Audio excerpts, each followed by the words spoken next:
जय श्री कृष्णा। आप सभी का आपके अपने YouTube चैनल में बहुत बहुत स्वागत है। आज मैं लेकर आई हूँ करवा चौथ की दो दुर्लभ कहानियाँ। करवा चौथ पर चंद्र दर्शन से पहले करवा चौथ व्रत की कहानी पढ़ी जाती है। कार्तिक मास की कृष्ण पक्ष की चतुर्थी तिथि को चंद्रोदय व्यापनी चतुर्थी के दिन करवा चौथ का व्रत किया जाता है। भाग्यशाली स्त्रियां पति की दीर्घायु और अखंड सौभाग्य के लिए इस दिन भालचंद्र गणेश जी की अर्चना की जाती है। करवा चौथ में गणेश चतुर्थी के व्रत की तरह दिन भर उपवास रखकर रात में चंद्रमा को अर्घ्य देने के बाद ही भोजन या फलाहार का विधान है। यह व्रत सौभाग्यवती महिलाएं अपनी परिवार की परंपरा के अनुसार करती हैं। मैं आपको सुनाने जा रही हूँ करवा चौथ की पहली कथा। तो चलिए प्रारंभ करते हैं। जय श्री गणेश। पुराणों के अनुसार करवा नाम की एक पतिव्रता धोबिन अपने पति के साथ तुंगभद्रा नदी के किनारे स्थित गांव में रहती थी। उसका पति बूढ़ा और निर्बल था। एक दिन जब वह नदी के किनारे कपड़े धो रहा था, तभी अचानक एक मगरमच्छ वहां आया और धोबी के पैर अपने दांतों से दबाकर यमलोक की ओर ले जाने लगा। वृद्ध पति यह देख घबरा गया और उसने कुछ कहते नहीं बना तो वह करवा करवा कहकर अपनी पत्नी को पुकारने लगा।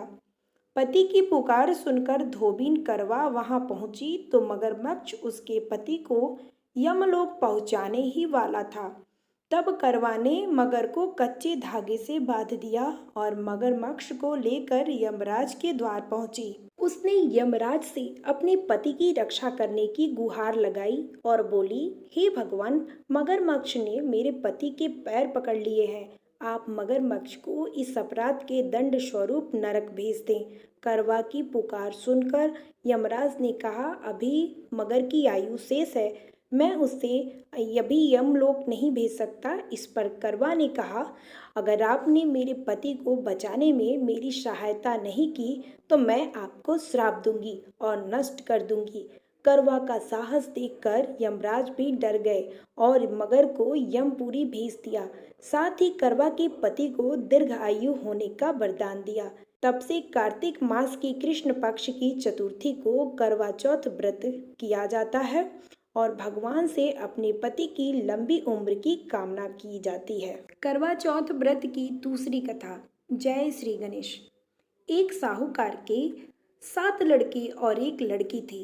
एक बार कार्तिक मास की कृष्ण पक्ष की चतुर्थी तिथि को सेठानी सहित उसकी 7 बहुएं और उसकी बेटी ने भी करवा चौथ का व्रत रखा। रात्रि के समय जब साहूकार के सभी लड़के भोजन करने बैठे तो उन्होंने अपनी बहन से भी भोजन कर लेने को कहा। इस पर बहन ने कहा, भाई, अभी चांद नहीं निकला है। चांद के निकलने पर उसे अर्घ्य देकर ही मैं आज भोजन करूंगी। साहूकार के बेटे अपनी बहन से बहुत प्रेम करते थे। उन्हें अपनी बहन का भूख से व्याकुल चेहरा देख बेहद दुख हुआ। साहूकार के बेटे नगर के बाहर चले गए और वहां एक पेड़ पर चढ़कर अग्नि जला दी। घर वापस आकर उन्होंने अपनी बहन से कहा, देखो बहन, चाँद निकल आया है। जब तुम्हें उन्हें अर्घ्य देकर भोजन ग्रहण करो। साहूकार की बेटी ने अपनी भाभियों से कहा, देखो चाँद निकल आया है, तुम लोग भी अर्घ्य देकर भोजन कर लो। ननद की बात सुनकर भाभियों ने कहा, बहन, अभी चाँद नहीं निकला है। तुम्हारे भाई धोखे से अग्नि जलाकर उसके प्रकाश को चाँद के रूप में तुम्हें दिखा रहे हैं। साहूकार की बेटी अपनी भाभियों की बात को अनसुनी करते हुए भाइयों द्वारा दिखाए गए चांद को अर्घ्य देकर भोजन कर लिया। इस प्रकार करवा चौथ का व्रत भंग करने के कारण विघ्नहर्ता भगवान श्री गणेश साहूकार की लड़की पर अप्रसन्न हो गए। गणेश जी की अप्रसन्नता के कारण इस लड़की का पति बीमार पड़ गया और घर में बचा हुआ सारा धन उसकी बीमारी में लग गया। साहूकार की बेटी को जब अपने किए हुए दोषों का पता लगा तो उसे बहुत पश्चाताप हुआ। उसने गणेश जी से क्षमा प्रार्थना की और फिर से विधि विधान पूर्वक चतुर्थी का व्रत शुरू कर दिया। उसने उपस्थित सभी लोगों को श्रद्धा अनुसार आदर किया और तदुपरांत उसने आशीर्वाद ग्रहण किया। इस प्रकार उस लड़की के श्रद्धा भक्ति को देखकर एकदंत भगवान गणेश जी उस पर प्रसन्न हो गए और उसके पति को जीवन दान प्रदान किया। उसे सभी प्रकार के रोगों से मुक्त करके धन संपत्ति और वैभव से युक्त कर दिया। करवा माता की जय। करवा चौथ माता की जय। कहानी पसंद आए तो वीडियो को लाइक करें।